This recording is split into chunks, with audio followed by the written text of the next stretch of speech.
Will transferring to a new Apple ID affect my device backups?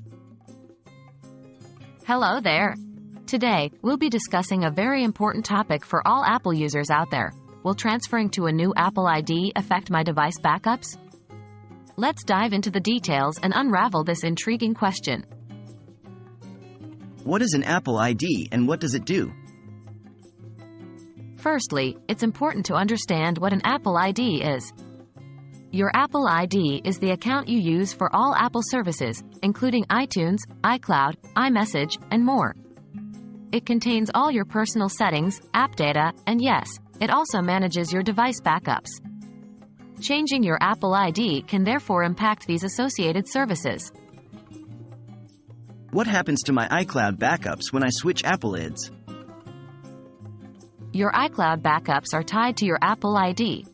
When you switch to a new Apple ID, you won't have access to the backups from your previous Apple ID.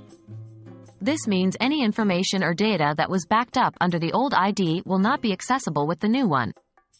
The backups aren't deleted, but they remain associated with the old Apple ID.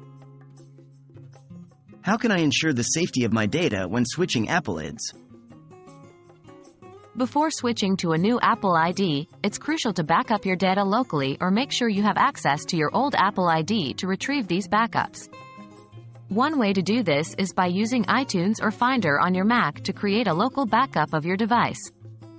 This way, even if you switch Apple IDs, you still have a copy of your data that you can restore from.